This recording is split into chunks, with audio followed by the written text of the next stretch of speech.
আর 4 দিন পরে 14ই শাবান দিবাগত রজনী, যেটাকে লাইলাতুন নিসফে মিন শাবান হাদিসের ভাষায় এবং কোরআনের ভাষায় যেটাকে লাইলাতুন মুবারাকা বলা হয়েছে, আর আমাদের ভাষায় যেটাকে শবে বরাত বলি আমরা চিনি, এটি শুরু হবে আগামী মঙ্গলবার দিন দিবাগত রজনীতে। চিৎকার মেরে বলেন আলহামদুলিল্লাহ।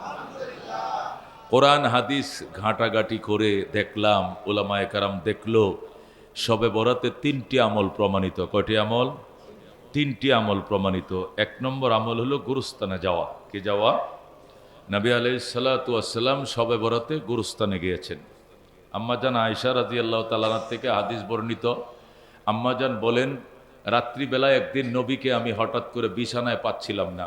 তা আমি মনে করলাম আমি ছোট মানুষ, নতুন বিয়ে শাদী হয়েছে, মদিনায় যায় বিয়ে হয়েছে, তো নতুন বিয়ে হয়েছে, ছোট মানুষ, আমার বয়সও কম, মাত্র 9 বছর বয়স, এখনো স্বামী টামি এত বুঝি টুজি না। 7 বছর বয়সে বিয়ে হয়েছে, 2 বছর বাবার ঘরে ছিলাম, 9 বছর আমারে উঠায় নিছে।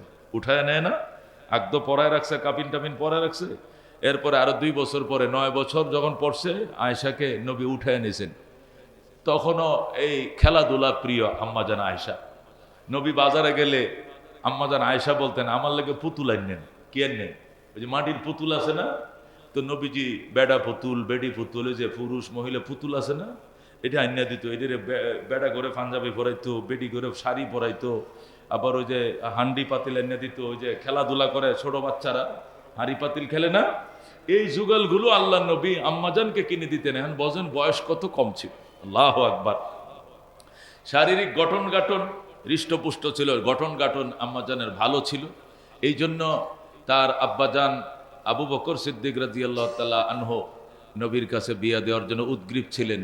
আল্লাহর হাবিব হযরত খাদিজাকে হারায়া দেওয়ানার মতো হয়ে গিয়েছিলেন। তখন কাকে বিয়া করবেন? হযরত সৌদা বিনতে জামা, ওনার প্রস্তাব আসছে, আর আয়েশা বিনতে আবি বকরের প্রস্তাব আসছে। 2টা প্রস্তাব করার পরে বলা হলো, আপনি যে কোনো মেয়ে পছন্দ করতে পারেন। হঠাৎ করে আল্লাহর হাবিব ইস্তেখারা করতে গেলেন। রাত্রিবেলায় তাকে রুমালের মাঝে আম্মাজান আয়েশার ছবিটা জিব্রাইল ওনাকে দেখাইলেন। সুবহানাল্লাহ। আর বললেন, স্বয়ং আল্লাহ এই বিবাহের ব্যাপারে আমাকে ওকালতি করতে বলছেন, আমাকে পারমিশন দিয়েছেন। আপনি যদি চয়েস করেন, দেখেন তো মেয়েটা পছন্দ হয় কিনা। আল্লাহর হাবিব বলেন, পছন্দ তো হয়ই। মেয়ের বাবার নাম কি? আবু বকর। কয় হায়, আবু বকর না আমার ভাই, তো বাইজিকে কি বিয়ে করা যাবে? বাইজি মানে বাতিজিকে কি বিয়ে করা যাবে? জিব্রাইল বলেন, ভাই তোরা আপন ভাই না, এটা দিনী ভাই। যেরকম সুবহানাল্লাহ, এটা দিনী ভাই, ইসলামী ভাই, ধর্মীয় ভাই। উনি তো আবার আপনার কোনো ভাইটাই না, এমনি কুরাইশের প্রতিবেশী দিনী ভাই। দিনী ভাইয়ের মেয়েকে বিয়ে করা যায়। তখন আল্লাহর হাবিব কাবিল তো বললেন, কবুল করিলাম। যেরকম সুবহানাল্লাহ। আম্মাজান আয়েশা রাদিয়াল্লাহু তাআলা আনহা প্রায় 2200-র উপরে হাদিস আল্লাহর হাবিব থেকে একা বর্ণনা করছেন। যেরকম সুবহানাল্লাহ। মেয়েদের মধ্যে এত জ্ঞানী, মেয়েদের মতো এত জাহেদা, এত আবেদা, এত ফকিহা, এত মুহাদ্দিসা, এত হাদিস বর্ণনাকারী মেয়েদের মধ্যে দ্বিতীয় আর কেউ নেই আম্মাজান আয়েশার মতো। এত তীক্ষ্ণ মেধার অধিকারী ছিলেন। আল্লাহর হাবিব থেকে একটা কথা ছোটকালে শুনেছেন, মরণ পর্যন্ত মনে ছিল। এই কথা আম্মাজান আর কোনোদিন বলেন নাই। যেরকম সুবহানাল্লাহ। এই জন্য হযরত আবু বকর রাদিয়াল্লাহু তাআলা আনহুর মেয়ে আয়েশাকে আল্লাহর হাবিব বিয়ে করছেন রূপ এবং লাবণ্যতার কারণে নয়, তার দ্বীনের কারণে। তার বাবার দিকে তাকায়া, আমার সারা জীবনের বন্ধু, আমার বাল্য বন্ধু, আমার হিজরতের সাথী, আমার গুহার সাথী, আমার সফরের সাথী, আমার রওজার সাথী, তার মেয়েকে বিয়ে করব না, তা কাকে বিয়ে করব?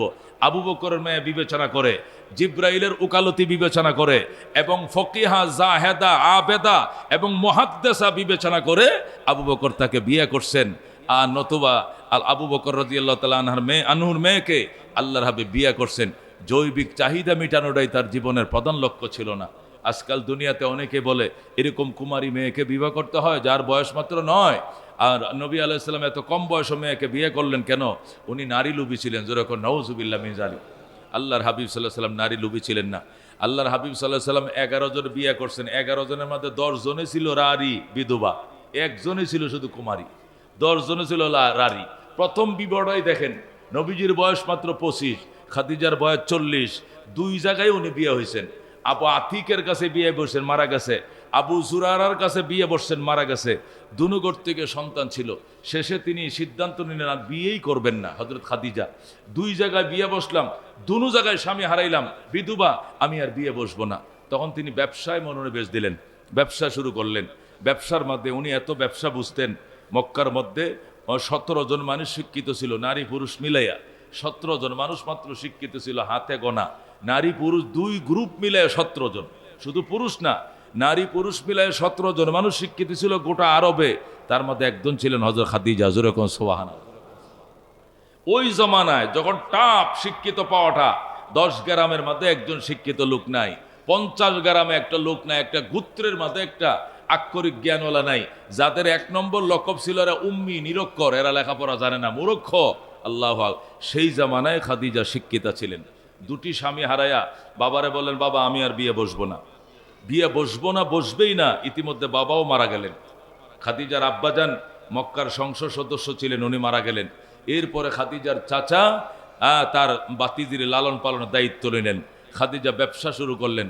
ব্যবসায় এত বারাকাত গ্রহণ হলো যে তার টাকার হিসাবের জন্য আলাদা অ্যাকাউন্টার ম্যানেজার লাগতো। হজরতে মাইসিরাকে তিনি অ্যাকাউন্টার হিসাবে রাখলেন, খাদিজার টাকার শুধু হিসাব রাখে। মাইসিরা কিছুদিন পরে হযরত খাদিজাকে বললেন, ম্যাডাম আপনার টাকা পয়সা এত বেশি, এত টাকার হিসাব আমার একা পক্ষে রাখা সম্ভব না। হিসাবটা না আমি রাখলাম, লিখে রাখলাম, কিন্তু এইগুলো গচ্ছিত রাখবো কার কাছে? আমানতদার লোক দরকার, নতুবা লুট হয়ে যাবে টাকা পয়সা। তখন খাদিজা বললেন, এই মক্কার মধ্যে বিশ্বস্ত লোক খুঁজে বের করো। তখন মাইসিরা যায় খুঁজতে খুঁজতে খুঁজতে আবু তালেবের বাতিজা মুহাম্মদ ইবনে আবদুল্লাহর সন্ধান পাইলেন। যেরকম সুবহানাল্লাহ। তখন তিনি রাসূলুল্লাহ হন নাই। তখন মুহাম্মদ ইবনে আবদুল্লাহকে ধরে আনা হলো যে আপনি আমার চাকরি করবেন, যত বেতন চাইবেন, চাইতে দেরি হবে, দিতে দেরি হবে না। আপনার বেতন আমার পক্ষ থেকে নিয়োগ হবে না, আপনার বেতন আপনার পক্ষ থেকে যা চাইবেন আমি তা দিয়ে দেব। সুবহানাল্লাহ। তবু আমি আবার এই অর্থের পাহাড় আপনার কাছে জমা রাখতে চাই। বস্তার বস্তা টাকা ভরে। তখন তো ব্যাংক ট্যাঙ্ক এগুলো ইন্স্যুরেন্স কিছু ছিল না, নিজের টাকা নিজের ঘরে রাখা লাগতো।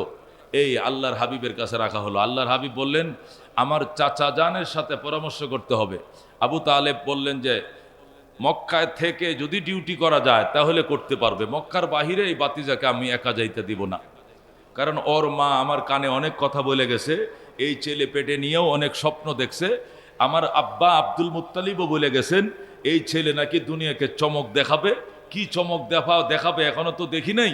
সুতরাং এই ছেলেকে একা অন্য কোনো দেশে যাইতে দেওয়া হবে না, ইহুদি নাসারারা ওই ছেলেটাকে মেরে ফেলবে। এই জন্য খাদিজা বললেন, আমি বিদেশে পাঠাবো না আপনার বাতিজাকে, মক্কায় থেকে আমার গোডাউনের চাবি তার কাছে থাকবে, টাকা পয়সা পাহারা দিবে। যদি কোনোদিন পাঠাইতে হয় ব্যবসায়িক কাজে, প্রয়োজনে আপনাকেও সাথে দিব, আপনার বাতিজার পাহারাদার হিসাবে। যেরকম আল্লাহু আকবার।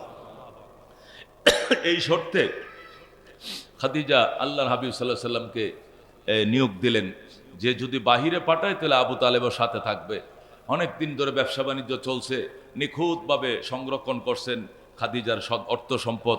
ব্যবসার মধ্যে নবীজিকে ইনভলভ করার সাথে সাথে ব্যবসা আঙ্গুল ফুলে কলা গাছ শুধু বাড়তেই আছে, টাকার বস্তা শুধু বাড়তেছে। আল্লাহু আকবার। বেচা কিনা 10 টাকা কিনে 20 টাকা বিক্রি করে, কে কিনেও লাভ করে, বিক্রি করে লাভ করে, সর্বদিক থেকে শুধু লাভ আর লাভ। খাদিজার বাহারি যৌবন শুরু হয়ে গেছে। আল্লাহ তার জীবনের মধ্যে বরকত দিয়েছে যৌবনের মধ্যে। যে খাদিজা 2 জায়গায় বিয়ে বয়ে গায়ের চামড়াগুলো কি হয়ে গেছিল, ডিলে হয়ে গেছিল, এই খাদিজার ভিতরে আল্লাহ তাআলা নতুন করে রূপ লাবণ্যতার বাহার দিয়ে দিলেন। যেরকম আল্লাহু আকবার। মনে হয় যে বাবার 18 বছরের নারী মাত্র সাবালিকা হচ্ছে, এরকম হযরতে খাদিজার রূপ যৌবনও বেড়ে গেল। মেরে ভাই ও দুস্থ বুজুর্গ, হঠাৎ করে একটা সফরে, বিরাট বড় একটা সফর, 40টা উটের মধ্যে 3 বস্তা করে খেজুর দিয়া, 40টা উটের মধ্যে 3 বস্তা, এক একটা বস্তার মধ্যে 2 মণ করে, 3 বস্তা মানে 6 মণ খেজুর। একটা উটে 6 মণ খেজুর নেবে, সাথে একটা চালক থাকবে, সাথে থাকবে। এরকম 40টা উট যখন লোড দিল, লোড দেওয়ার পরে খাদিজা বললেন, এইগুলো এতগুলো খেজুর বিক্রি করে সিরিয়ার বাজারে আসার টাইমে সেখান থেকে আবার গম নিয়ে আসতে হবে, অথবা জৈতুন আনতে হবে। সিরিয়ার বাজারে খেজুর বিক্রি করবে, করে আসার টাইমে অত গম আনবে, নতুবা জৈতুন আনবে, জৈতুন জলফাই আনবে। লোড আনলোড করার পরে এই বিশাল হিসাবের জন্য মাইসিরা যথেষ্ট নয়, রহমতুল্লিল আলামিন যেতে হবে। সুবহানাল্লাহ। এরপরে নবীজিকে বলা হলো যাওয়ার জন্য। মাইসিরা বলল আমিও সাথে থাকবো, তবে মোহাম্মদ ইবনে আবদুল্লাহ সাথে থাকলে ভালো হয়। খাদিজা বললেন তাহলে আবু তালেবকে খবর দাও। আবু তালেবকে খবর দেওয়া হলো। আবু তালেবও নবীজির সাথে পিছনের উটের মধ্যে উঠলেন। শুরু হইল সফর।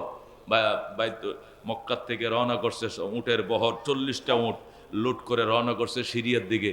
শুধু মক্কার পাহাড়গুলো দুই পাশে মাঝখান দেয়া সরু পথ দিয়ে যখন যাওয়া শুরু হয়েছে, প্রথমেই শুরু হয়ে গেছে পাহাড়ের পাথরগুলো ধুলতে ধুলতে ধুলতে ধুলতে একদম আল্লাহর হাবিবের কিনারে চলে আসছে। আল্লাহ পাথরের জবান খুলে দিয়েছে, আসসালাতু আসসালামু আলাইকা ইয়া রাসূল আল্লাহ বলে সালাম দেওয়া শুরু করছে। যেরকম সুবহানাল্লাহ। মাইসিরা তো অবাক, সে ডায়েরিভুক্ত শুরু করছে ঘটনা। আর একটু দূরে গেছে কিছু গাছ আছে, গাছের ডালাগুলো ঝুলতে ঝুলতে ঝুলতে নবীজির একদম উপরে চলে আসছে। গাছের ডালার থেকে আওয়াজ আসতেছে, আসসালাতু আসসালামু আলাইকা রাসূলুল্লাহ ইয়া হাবিব আল্লাহ। মাইসিরা সেটাও লিখে রাখলেন। এরপরে আরেকটু দূরে যায় মরুভূমির মাঝখানে গাছের নিচে সমস্ত উটগুলো দাঁড়াইলো, এখানে জিরাবেন, তারা রেস্ট করবেন, পানি পান করবেন। সবাই গাছের নিচে বসছে, আল্লাহর নবী গাছের বাহিরে। দেখা গেল সবাই গাছের পাতার ছায়ায় আল্লাহর হাবিব সাল্লাল্লাহু আলাইহি সাল্লামকে সরাসরি কে যেন ছাতা দিয়া ছায়া দান করতেছে। আকাশের সরাসরি রৌদ্র পয়গম্বরের গায়ে লাগতে দিতেছে না, কুদরতি ছাতা ফেরেশতারা ধরে রেখেছে। যেরকম আল্লাহু আকবার। পানি পান করতে করতে অর্ধেক সাথীদের পানি ফুরিয়ে গেছে, আর বাকিদের পানি অল্প একটু আছে। কেউ কাউকে পানি দিতেছে না। মরুভূমির দেশে নিজের পানি নিজে সংরক্ষণ করো, নিজে অল্প অল্প খেয়ে খেয়ে পানি বাঁচাও। পুরা মরুভূমি পাড়ি দিতে হবে, 15 দিনের রাস্তা। এই জন্য কেউর পানি কাউকে দেয় না। অলরেডি অর্ধেক জনের পানি শেষ হয়ে গেছে। আল্লাহর হাবিব বলেন পেরেশান হওয়ার কোনো কারণ নেই। যার কাছে এক ডুক পানি আছে বোতলটা আমার কাছে দাও। এক ডুক পানিওয়ালা যখন মশক চামড়ার মশক আছে জগের মতো কলসির মতো নিয়ে আসলো, আল্লাহর হাবিব সাল্লাল্লাহু আলাইহি ওয়াসাল্লাম সেখানে থুতু মুবারক দিলেন, অথবা শাহাদতের আঙ্গুলটা এভাবে বিছিয়ে ধরলেন। সাথে সাথে উথাল এসে গেল পানি। যেরকম আল্লাহু আকবার। একবারে মশক ভরে উসকে যখন পড়তেছে, উপচে পড়া শুরু হয়েছে, তখন বললেন অন্যদের খালি মশকগুলো ভরে নাও। অন্যদের খালি মশক, একজনের মশক থেকে সবাই মশক ভরে নিয়েছে। যেরকম আল্লাহু আকবার। ব্যবসায় গেল, মালামাল নিয়ে সিরিয়াতে রাখা হলো। আল্লাহর হাবিব সাল্লাল্লাহু আলাইহি সাল্লাম যেখানে মাল রাখলেন, ওনারটি সবার আগে বিক্রি হয়ে গেল। ওনার মালের কোয়ালিটি ভালো, অন্যদের মাল ওনার মাল একই কোয়ালিটির মাল। এক মালিকের খাদিজার মাল, এক বাগানের মাল, এক কোয়ালিটির মাল, এক দামে কিনা, বিক্রি হবে একই দামে। অথচ নবীজির মালের কোয়ালিটি অত সুন্দর, অন্যগুলোর মতো নয়। এই মালগুলো ধুলা উড়িয়ে 10 মিনিটে বেচা কিনা শেষ, অন্যগুলো বিক্রি হয় না। আল্লাহর হাবিব কয় সবারটি আমার সামনে রাখো, এবং সবার মাল আইনা নবীর সামনে রাখে। এখানে আটলেই মালের কোয়ালিটি ভালো হয়ে যায়। যেরকম আল্লাহু আকবার। সমস্ত মাল বিক্রি হয়ে গেল। ওই ব্যবসার মধ্যে খাদিজা 10 বছরের ব্যবসা 100 পরে হয়ে গেছে। এরপরে খাদিজা আল্লাহর হাবিবের পিছনে লাগছে। হ্যাঁ, হজরতে খাদিজা রাদিয়াল্লাহু তাআলা আনহার একজন বান্ধবী ছিল, আল্লাহু আকবার, তৈবা। ও তৈবাকে বলা হলো, তৈবা তুমি আমার জন্য প্রস্তাব পাঠাও। আল্লাহর হাবিবের কাছে, মোহাম্মদ ইবনে আবদুল্লাহর কাছে, আমি উনাকে ছাড়া বাঁচবো না। সোজা হিসাব। খাদিজা খাওয়া দাওয়া গোসল সব ছেড়ে দিয়েছে আল্লাহর হাবিব সাল্লাল্লাহু আলাইহি সাল্লামের বিয়ের জন্য। এরপর আবু তালেবের কাছে সংবাদ দেওয়া হলো। আবু তালেব বললেন খানদানো বালা, আমরা কুরাইশ, এরা বনি হাশেম, আমাদের গোড়া তো সব একই। আমরা কুরাইশের বিভিন্ন ডালাপালা, জাত, খানদান সব দিক থেকে আমাদের মিল আছে। আমার বাতিজা যদি রাজি হয় তাহলে খাদিজাকে বিয়ে করাবো, মোহরের পয়সা আমি দেব, বাইতুল্লাহর সামনে বিবাহর খুতবা আমি নিজে পাঠ করবো। যেরকম সুবহানাল্লাহ। আল্লাহর হাবিব বলেন আমার চাচা যা বলে তাই। চাচার কথায় আল্লাহর হাবিব রাজি হলেন। এই 40 বছরের বয়স্কা নারীকে 25 বছরের যুবক বিবাহ করলেন, যৌবনের প্রেসারে নয়, আল্লাহর হুকুম বাস্তবায়নের জন্য। যেরকম আল্লাহু আকবার। আল্লাহর হাবিব সাল্লাল্লাহু আলাইহি ওয়াসাল্লাম হযরত খাদিজাতুল কুবরা রাদিয়াল্লাহু তাআলা আনহা বলেন, বিবাহের আগের দিন আমি স্বপ্ন দেখছি সূর্যটা আমার ঘরে ঢুকছে, ঢুকে আমার বুকের উপর চাপ দিয়ে বসছে। আমি আমার ভাই, বড় রাহেব ছিল, পাদ্রী ছিল। খাদিজা বলেন আমার চাচতো ভাই বড় পাদ্রী ছিলেন, ওনার কাছে গেলাম, যায় বললাম আপনি তো তাওরাতের ইনজিলের হাফেজ, আপনি তো অনেক ভবিষ্যৎবাণী জানেন, স্বপ্নের ব্যাখ্যা জানেন। আমি কি স্বপ্ন দেখলাম সূর্য ঢুকছে আমার ঘরে, বুকে চাপা দিয়ে বসছে, এটা কি? ও চিরেই তোমার ঘরে নবুয়তের চাঁদ উদিত হবে। যেরকম সুবহানাল্লাহ। ও চিরেই তোমার ঘরে নবুয়তের সূর্য উদিত হবে, পয়গম্বর আখিরি নবী তোমার ঘর থেকেই পৃথিবীতে আবির্ভূত হবে। আল্লাহু আকবার। এটা দেখার পরের দিনে তাদের প্রণয়, বিয়া শুরু হয়ে গেছে দুমদাম। হযরত আবু তালেব বিবাহর মোহর নিজে পরিশোধ করলেন, বাইতুল্লাহর সামনে দাঁড়ায় উনি খুতবা পাঠ করলেন, এবং আরব গোত্র প্রধানদেরকে অলিমার দাওয়াত করে সবাইরে সবকারে একদম চাকলাইতে মেজবান করে খাওয়াইলেন। যেরকম সুবহানাল্লাহ। মেরে ভাই ও দোস্ত বুজুর্গ, খাদিজাতুল কুবরা রাদিয়াল্লাহু তাআলা আনহাকে আল্লাহ তাআলা এত কবুল করছেন। খাদিজা বলেন, আমার ঘরটা বাইতুল্লাহর সাথেই ছিল একদম। সকালবেলায় যখন বাইতুল্লাহর উপরে সূর্যের আলো পড়তো, বাইতুল্লাহর পিছনে ঘর থাকার কারণে কাবা ঘরের ছায়াটা আমার ঘরে পড়তো। আবার বিকালে যখন সূর্য পশ্চিম দিকে চলে যেত, আমার ঘরে যখন সূর্যের আলো লাগতো, আমার ঘরের ছায়াটা কাবা ঘরে পড়তো। এবার বুঝো আমি কাবার কত নিকটতম প্রতিবেশী ছিলাম। যেরকম আল্লাহু আকবার। আল্লাহর হাবিব সাল্লাল্লাহু আলাইহি সাল্লাম হযরত খাদিজাতুল কুবরার জন্য তো এমনি পাগল হন নাই, আর খাদিজাও তো নবীর জন্য এমনি পাগল হয় নাই। আল্লাহ তাআলা নবী আলাইহিস সালামকে দুইটা ছেলে দিয়েছিলেন, চারটে মেয়ে দিয়েছিলেন। তাহের, তাইয়ুব দুইটা ছেলে, জৈনব, রুকিয়া, উম্মে কুলসুম, ফাতেমা, চারটা মেয়ে। এই 6টা সন্তানে আল্লাহ তাআলা এই বুড়ির পেটের জন্যই আল্লাহ কবুল করছেন। যেরকম সুবহানাল্লাহ। এরপরে আল্লাহর হাবিব আর 10টা বিবাহ করছেন, কিন্তু অন্য কোনো স্বাধীন আজাদ মেয়ের ঘরে কোনো সন্তান হয় নাই। কি বুঝলেন? আল্লাহ তাআলা খাদিজাকে কবুল করেছেন। যেরকম সুবহানাল্লাহ। মেরে ভাই ও দোস্ত বুজুর্গম, যেটা বলতেছিলাম, আম্মা জান আয়েশা রাদিয়াল্লাহু তাআলা আনহা খাদিজার ইন্তেকালের পরে জিবরাইলের উকালতিতে নবী আম্মাজানকে বিয়ে করলেন। আম্মাজান আয়েশা বলেন, আমি ছোট মানুষ, রাত্রিবেলা ওই দিন আমার ঘরে নবীর থাকার কথা ছিল, একসাথে শুইছি, এক চাদরের নিচে আমরা শুইছি, কিন্তু হঠাৎ করে দেখি নবী আমার ঘরে নাই। আমি ছোট মানুষ, স্বামী কাকে বলে আমি অনেক সময় বুঝতাম না, আমার বয়স কম ছিল। কিরে আল্লাহর নবী আমার ঘরে নাই কেন? নবী কোথায় গেলেন? আমি অন্য সতীনদের ঘরে গেলাম, আমার নবী আমার উপর অসন্তুষ্ট হয়ে অন্য কোনো সতীনের ঘরে গেলেন কিনা। আমি অনেক সব সতীনদের ঘরে জিজ্ঞাসা করলাম, সবাই বললো আমাদের ঘরে আসবেন কেন? আজকে তো নবী তোমার ঘরে থাকার কথা, আর তোমার ঘরে থাকাটাকে রসুল বেশি পছন্দ করেন, সুতরাং তোমার ঘর থেকে আমাদের ঘরে আসার তো প্রশ্নই আসে না। তুমি খোঁজ নিয়ে দেখো নবী কোথায়, বাথরুমে গেছিনি না, মসজিদে নববীতে নামাজে কিনা না, অজুখানায় কিনা না, কোথায় খুঁজে পাওয়া যাচ্ছে না।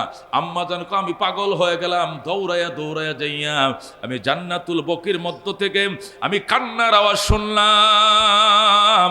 জান্নাতুল বকি গুরুস্থানের মধ্যে কান্নার আওয়াজ শুনে সেখানে যায় দেখি আল্লাহর হাবিব উম্মতের জন্য কাঁদতেছে। আল্লাহু আকবার। আমি নবীজির কদমে পড়লাম, ইয়া রাসূলুল্লাহ, আমি মনের অজান্তে আপনাকে কোনো দুঃখ বেদনা দিয়েছি কিনা, আমার বিরুদ্ধে কোনো অভিযোগ নালিশ হচ্ছে কিনা আল্লাহর দরবারে? নবী বললেন, না আয়েশা না, যাও তুমি আমার স্ত্রীদেরকে জাগিয়ে দাও, সবাইকে বলো আজকে শবে বরাত চলছে, লাইলাতুন নিসফ মিন শাবান চলছে, বনি কলব গোত্রের ছাগলের গায়ে যত পশম, আমার এত উম্মতের গুনাহ আজকে আমার আল্লাহ মাফ করে চলেছে। মদিনার মধ্যে বনি কলব একটা গোত্র ছিল, বনি কলব গোত্র। এদের কাজ ছিল ছাগল প্রতিপালন। এক এক গোত্রের এক গোত্র ছিল, ওদের কাজ হলো খেজুর বাগান ফলন। আরেকটা গোত্রের কাজ ছিল দুম্বা পালন, আরেক গোত্রের কাজ হলো উট পালন, আরেক গোত্রের কাজ হলো ছাগল প্রতিপালন। এক একজনের এক এক পেশা। তো বনি কলব গোত্রের পেশা হলো ছাগল। এক একটা মানুষের 2000, 3000, 10,000, লক্ষ লক্ষ ছাগল থাকতো এক একজনের। আল্লাহর হাবিব সেই বনি কলব গোত্র যারা ছাগল বেশি পালে, নবী বলেন বনি কলব গোত্রের ছাগলের গায়ের যত পশম, এরকম অসংখ্য অগণিত গুনাহ আজকের রাত্রে আয়েশা আমার উম্মতের আল্লাহ মাফ করেছেন, করে চলেছেন। সুতরাং জলদি যাও, আমার সমস্ত স্ত্রীদেরকে জাগিয়ে দাও, আমি তাড়াতাড়ি চলে আসছি, আমি আমার উম্মতের গুনাহ মাফের জন্য কাঁদতেছি। এখানে আমার অসংখ্য উম্মত শায়িত, আমি এই উম্মতকে সামনে নিয়ে দুনিয়ার সমস্ত উম্মতের গুনাহ মাফ করাইতেছি। আল্লাহু আকবার। এই হাদিস আম্মা জান আয়েশার এই হাদিসটা সহিহ হাদিস। এই হাদিসকে কেন্দ্র করে মুহাদ্দিসিনে কেরাম বলেন, শবে বরাতের 1 নম্বর আমল হলো কবর জিয়ারত। শর্ত হলো কবরটা যদি নিজের আঙ্গিনায় আশপাশে থাকে, কাছাকাছি থাকে। এখন যদি কবর যদি হয় বরিশাল, তা আপনি তো এনে মালিবাগতে ওখানে যাবেন কেমনে? এখানে বৈশাই, মসজিদে বৈশাই সূরা ইখলাস পড়বেন, সূরা আর রহমান পড়বেন, যা কিছু পড়তে পারেন পড়বেন, পড়ে বলবেন আল্লাহ আমি এই সোয়াবগুলো আমার বাবার কবরে কুমিল্লা পাঠিয়ে দিলাম, নোয়াখালী পাঠিয়ে দিলাম, বরিশাল পাঠিয়ে দিলাম। আল্লাহ আমি ইসালে সোয়াব করলাম, এই দোয়াগুলো আমার বাবা আমার কবরে পৌঁছাও, আমার বাবা আমাকে মাফ করে দাও। সুবহানাল্লাহ। আর যাদের কবর মনে করেন আশপাশে শাহজাহানপুর আছে, আশপাশে আছে গুরুস্থান, তাহলে ওরা ওখানে যাবে, যাওয়াটাই সুন্নত। আল্লাহ নবী নিজে গেছেন। সুবহানাল্লাহ। শবে বরাতের 1 নম্বর আমল কবর জিয়ারত করা। 2 নম্বর আমল হলো রাত্রিবেলা কিয়ামুল লাইল করা, বেশি করে ইবাদত করা, বেশি করে। কত রাকাত? রাকাতের কোনো নির্ধারণ নাই, যে জয় রাকাত পারে, 100 রাকাত, 200 রাকাত, 50 রাকাত, 20 রাকাত, ঠান্ডা মস্তিষ্কে লম্বা লম্বা কেরাত দিয়া দৃঢ় স্বস্তিতে 20 রাকাত হোক, 10 রাকাত হোক, 30 টাকা, যার যতটুকু সম্ভব ওই রাত্রে বেশা বেশি এবাদত করা।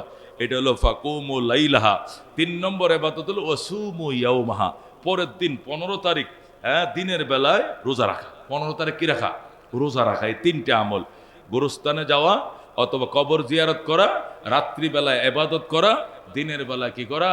রোজা রাখা। দিনের বেলায় রোজা রাখা, রাত্রিবেলায় আমার আল্লাহ মাগরিবের আজান দেওয়ার সাথে সাথেই, সূর্যটা ডোবার সাথে সাথে আল্লাহ তাআলা প্রথম আকাশে নেমে আসেন আর ডাকতে থাকেন, আলা মিন মুস্তাগফিরিন ফা আগফির আলা, আলা মুস্তারজিকিন ফা আরজুকা, আলা মুবতালান ফা ওয়াফিয়া, আলা কাজা হাত্তা ইয়াতুলু আল ফজর। আসনি গুনাহ মাপ চানেওয়ালা, আমার কাছে মাপ চাও, মাপ করে দিব। রিজিকের অভাবী, আমার কাছে রিজিকের অভাব চা, আমি রিজিকের অভাব দূর করে দিব। আসনি দুরারোগ্য ব্যাধিতে আক্রান্ত, আমার কাছে দুরারোগ্য ব্যাধির থেকে শেফা চাও, তুমি শেফা চাইতে দেরি হবে, আমি সুস্থ করতে দেরি করব না। সুবহানাল্লাহ। এই রাত আমাদের কাছে সামনে, একদম সামনে। ওই পর্যন্ত দুনিয়াতে বেঁচে থাকার আশা কার কার আছে? হাত বাড়ান দেখি। আল্লাহ তুমি কবুল করো, আমিন। আল্লাহ তুমি মঞ্জুর করো, জোরে কোন আমিন। এই তো সামনে মঙ্গলবার দিবাগত রজনীতে আলী রাদিয়াল্লাহু তাআলা আনহু قال إذا كانت ليلة النصف من شعبان فقوموا ليلها وصوموا يومها فإن الله تعالى ينزل فيها لغروب الشمس إلى السماء الدنيا فيقول ألا من مستغفر فأغفر له، ألا مسترزق فأرزق، ألا مبتلا فأعافيا، ألا كذا حتى يطلع الفجر، أو كما قال النبي عليه الصلاة والسلام. وكان رسول الله صلى الله عليه وسلم إذا دخل رجب قال اللهم بارك لنا في رجب وشعبان وبلغنا رمضان إن الله وملائكته يصلون على النبي يا أيها الذين آمنوا صلوا عليه وسلموا تسليما اللهم صل على سيدنا مولانا محمد وعلى آل سيدنا مولانا محمد. हमारा मोहम्मद सबसे बेहतर नहीं कोई पैगंबर उनकी बराबर. अल्लाहुम्मा सल्ले अला सय्यिदिना मौलाना मुहम्मद अला आलि सय्यिदिना मौलाना मुहम्मद. बलगल उला बिकमालिहि कशफत दुजा बिजमालिहि हसनत जमीअ खसालिहि सल्लल्लाहु. আমার যদি পাকা থাকতো উড়ে যেতাম মদিনায়, নবীজির পায়ের ধুলো নিয়ে মাখায় দিতাম আমার গায়ে. বালাগাল উলা বিকামালিহি কশফত দুজা বিজমালিহি हसनत जमीअ खसालिहि सल्लल्लाहु अलैहि व आलिहि. मोहब्बत शद ला इलाहा इल्लल्लाह ला इलाहा दुर्फशानी ने तरीक़त रूह को दरिया कर दिया, दिल को रोशन कर दिया, आँखों को बीना कर दिया. ला इलाहा इल्लल्लाह ला इलाहा. আসমান জমিন গায়রুল্লাহ চন্দ্র সূর্য গৈরুল্লাহ লা ইলাহা ইল্লাল্লাহ লা ইলাহা হায়াতের মালিক যে আল্লাহ মৌতের মালিক সে আল্লাহ লা ইলাহা লা ইলাহা ইল্লাল্লাহু ইল্লাল্লাহ লা ইলাহা ইল্লাল্লাহ লা ইলাহা ইল্লাল্লাহু মুহাম্মাদুর রাসূলুল্লাহ সাল্লাল্লাহু আলাইহি ওয়াসাল্লাম। মুআজ্জাজ মুকাররম মুসল্লিনে কেরাম, আল্লাহ রাব্বুল আলামিনের দরবার অসংখ্য শুকরিয়া। আমরা হাঁটি হাঁটি পা পা করে আগাইতে আগাইতে আল্লাহ তাআলা তৌফিক দিয়েছেন। আমরা আজকে 10 শাবান মাসের 10 তারিখে কদম রেখেছি, আলহামদুলিল্লাহ। আমি আশা করতেছি আইসা মাগরিব এখানেই পড়বো ইনশাআল্লাহ। মাগরিব পড়বো এখানে, আইসা মাগরিব পরে বয়ান শুরু করে দিব। এশার পরে দোয়া এবং হালকা একটু তাবারক বিতরণ করে আমি চলে যাব। শহীদি মসজিদ হইল আমার বয়ান প্রথম, এরপরে মহাখালী বাসস্ট্যান্ড মালিক সমিতিদের পক্ষ থেকে একটা এই পশ্চিম পাশে একতা কাউন্টারের সামনে একটা পাম্প আছে, তেলের পাম্প, ওখানে ওরা বাসস্ট্যান্ড মালিক সমিতি সভা করবে। ওখানে আমার প্রধান বক্তা রাখছে। সবে বরাতে রাত্রে 2টা মাহফিল, এইটা সহ 3টে মাহফিল। আমি এখানে মাগরিব থেকে এশা বয়ান করব। এশার পরে দোয়া দুরুদ পরে আপনাদেরকে নিয়ে কান্নাকাটি করে এটা দোয়া করব। আপনাদের মুখে একটু মিষ্টি পৌঁছায় দেওয়ার জন্য চেষ্টা করব। আমাদের কমিটি এই নিয়ে বসছিল। অনেকে বলছে দরকার নাই মিষ্টি টিষ্টি, এগুলো তো আর শরীয়তে এতটা জরুরি না। আবার অনেকে বলছে যে না আমরা সব সময় দিছি। এটা সোয়াবের আশা নাই, মানুষের ইবাদতের ভিতরে একটা ফুর্তি আসার জন্য, আনন্দ দেওয়ার জন্য আমরা এটা করব। এই জন্য শেষ পর্যন্ত আমাদের সিদ্ধান্ত এটাই হয়েছে যে আমরা আপনাদেরকে মিষ্টি মুখ করবো অন্যান্য বছর যেভাবে করাই। কি করেন আপনারা রাজি আছেন তো? ইনশাআল্লাহ। শর্ত হলো আমার টাকা দিয়ে আপনাকে নয়, আমাদের টাকা দিয়ে আমরাই খাবো ইনশাআল্লাহ। আমাদের টাকা দিয়ে আমরাই খাবো ইনশাআল্লাহ। এই জন্য সবে বরাতে ময় মুরব্বীদের জন্য তো দোয়া হবেই, কত মুরব্বীদের জন্য আমরা দোয়া করব। এমনিও তো কতিব সাহেবরে দিয়ে দোয়া করাইলে 500 টাকা 200 টাকা হাদিয়া দেন, কোনো হাদিয়া আমাকে দিতে হবে না। শুধু আমরা নিয়ত করছি মন দুই মনের মতো মিষ্টির ব্যবস্থা আপনাদের জন্য করব। টাকা লাগিয়ে যেতেছে 18-20 হাজার টাকা।